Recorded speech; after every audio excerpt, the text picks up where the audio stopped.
I work with Sage People, and in my role, I am working with businesses like yours all the time to figure out how are we going to navigate through this environment using technology.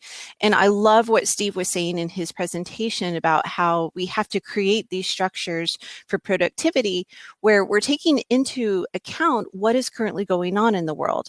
And so what we're going to walk through today is very much built upon that, and it's looking at what we can actually do to increase the amount of engagement we're getting out of our employees at this time. So it's going to be a whistle-stop tour. We're going to start with looking at the consideration that you have to devise an engagement strategy for multiple workforces. You cannot have a one-size-fits-all approach with this. It is going to take a little bit of tailoring for your particular workforce. Then we're going to look at some very simple steps for you to start designing your strategy to engage your employees. And then I'm actually going to give you some tips of what we're hearing from our own clients about what they are doing to engage their workers right now during COVID-19, but also to set themselves up for success after this is all done. So let's go ahead and get started. I'm going to go and introduce, if you haven't heard of it before, the concept of Maslow's hierarchy of needs. So I spent my entire career before Sage People as an HR practitioner, and this is actually one of the very first things that I remember learning when studying for my first HR certification exam. And the concept of Maslow's hierarchy is that you have these levels of needs that all humans have. And unless the basic needs are met at the bottom of that pyramid, it's very difficult for them to achieve the needs that are higher at the top. And as HR professionals, when it comes to our engagement strategy, we tend to play in the love and belonging stage because we know that with our business, we are providing them safety and security. We're providing them a job, money to have food and shelter. But we know with engagement, we can give them this sense of connection. And what we are finding during COVID-19 is that businesses are actually able to play up and down that spectrum of needs because of the very specific circumstances of this environment. So for example, there are a lot of opportunities right now to be able to connect the work that your business does with a higher purpose, whether you are manufacturing something that is helping the public, or you are providing goods and services that allow others to do their job. It's a lot easier to make those connections because as a world, we are in a much more emotionally heightened state. So we're going to refer back to Maslow's hierarchy throughout the presentation. It's definitely something worth having handy for some other things that we're going to show you today. And I find myself coming back to it all the time. So let's talk about disparate workforces. So right now, depending on the needs of your organization, you may have 1 to 5 different workforces in your business. So for example, one of those workforces could be employees who are still interacting with the public, or who may not be interacting with the public, but they're having to go into an office or to a site to perform a task. Those workers have very different needs than a worker who is brand new to remote work. I myself, I have always worked from home. And so for me, it's, was very easy to make the transition for my business. But if I'm an office worker and I'm at home for the first time, that's a very jarring circumstance. So we have to have a little bit different strategy when it comes to dealing with those workers. You also might have some employees who are doing a hybrid, one or the other, or they're doing shift work or something like that. So the purpose of this is to think about who do I have in my business? And then first, let's define what needs, going back to Maslow, are common amongst all the groups. So commonly right now, some of the needs that your employees are going to have are, number one, they need to be aware of what's going on with your business.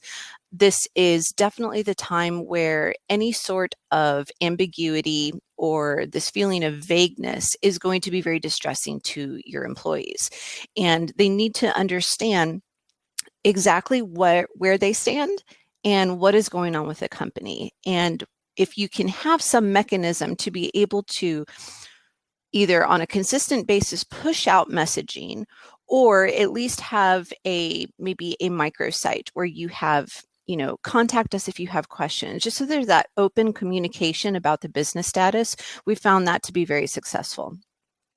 All of your workers are also going to need procedures. They are going to need to know and be able to find at a moment's notice, what are the procedures that I have to do my job, whether that's new safety procedures like PPE or donning and doffing, or anything to keep them safe, new sanitization procedures, or if it's just, how do I work remotely? Do I need to dial into a VPN? Do I need to follow certain standards when it comes to saving information? So they need to have close access to how do they work. And then, of course, workers across the board need some reassurance and clarity.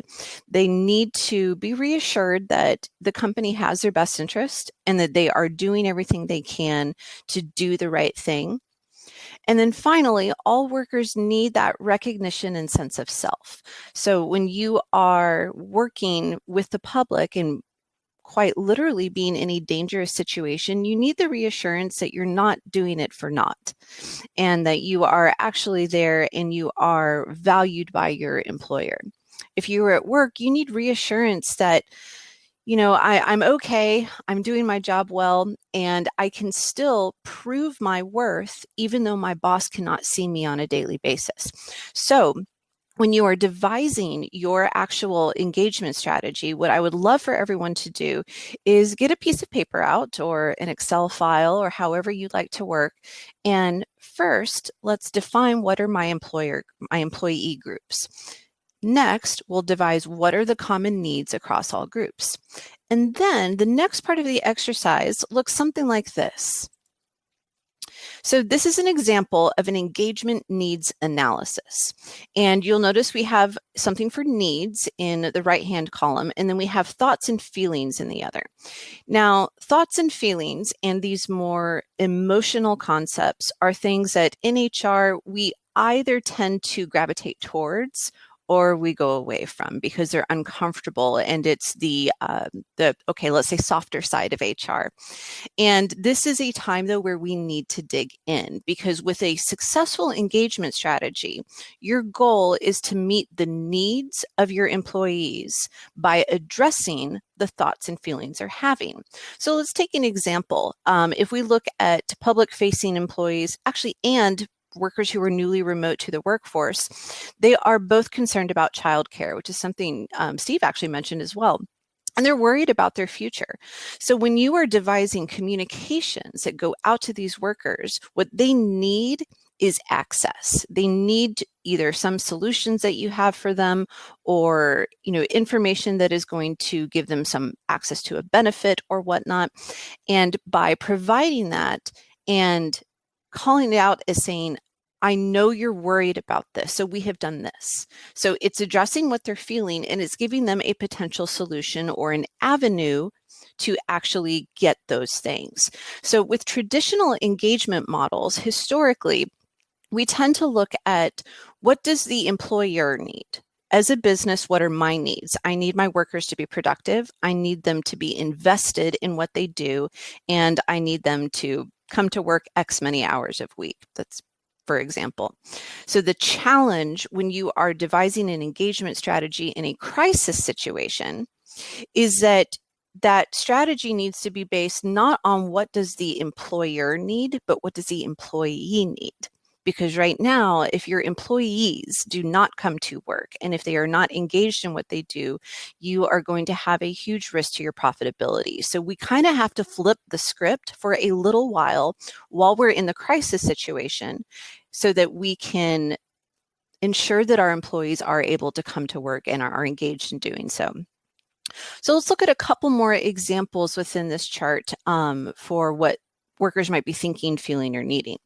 So you'll notice in the bottom row, I have newly remote workers. And that's because, as mentioned before, a worker who has always been remote is going to have very different needs to a worker who is brand new to this new way of working.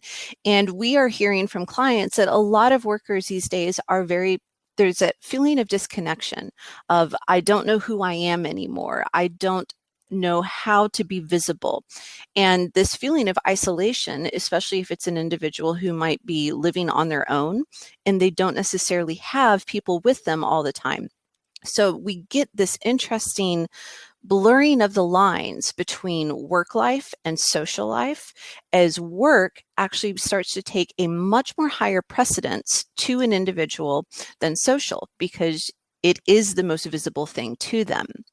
So when you are working with someone who is in this emotionally heightened state, whether it's because they are feeling disconnected and anxious, or in a public facing employee, someone who is worried about their physical well-being and worried about potentially bringing some sort of exposure home to their family members, you have to craft your messaging and craft your engagement strategies with much more care. And it, as I mentioned before, it needs to be that softer side of HR. So not only do you need to provide crystal clear clarity and, being able to have some way for these employees to access the information they need. An HRIS or an HR management system is a great thing to have available to you at this time. So they need to be able to get this information they need to do their job, but they also need messaging from you that is reassuring. They need stability. They need reassurance. They need help. They need access. So think about these things for all the different groups of employees you have, and then step 3 of all this is to figure out, how do I give it to them? So let's go a little further into this here. So we want to be building a strategy that is going to benefit us just much after COVID-19 as it does right now. And I think we're in a very unique situation to be able to do that. So with strategies today, your new normal and the new kind of basics of employee engagement is going to be a premium focus on FaceTime.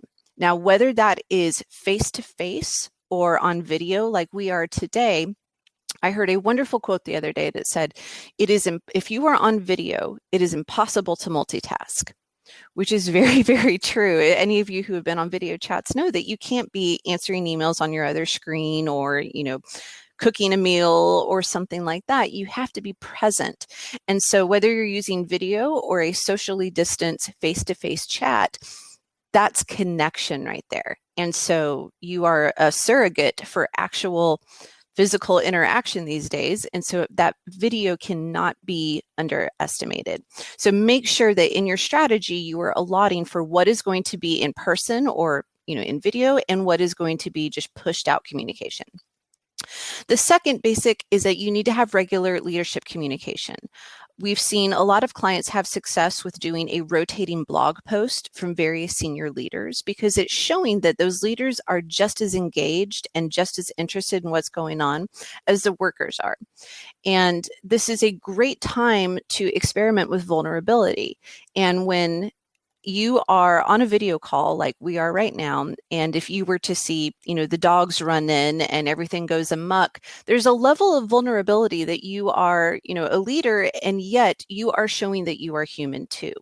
And those little messages that it's okay to not have everything pristine and perfect are very powerful to an employee who's feeling all out of sorts. As mentioned before, all of our engagement strategies these days are blending social and work. We're going to talk a little bit more about that in a moment. We also need to make sure that our strategies have that two-way communication built in. So with our system, Sage People, for example, we have a wonderful way of just being able to do pulse surveys to consistently ask employees, what are you feeling? What do you need to kind of help me with my strategies that I'm building? But also, what did you think about the CEO's last all hands meeting? So it's this blend of asking information that's going to be usable to you as HR, but also letting employees have their say and actually feel heard and listened to. And of course, any new strategy during these times is going to have some technological component. Even if your business is fully public facing, you are likely going to have, or hopefully will have, some aspect of either a mobile device where employees can access all their procedures or request time off or something like that via their mobile device, or at a terminal PC or something of that nature.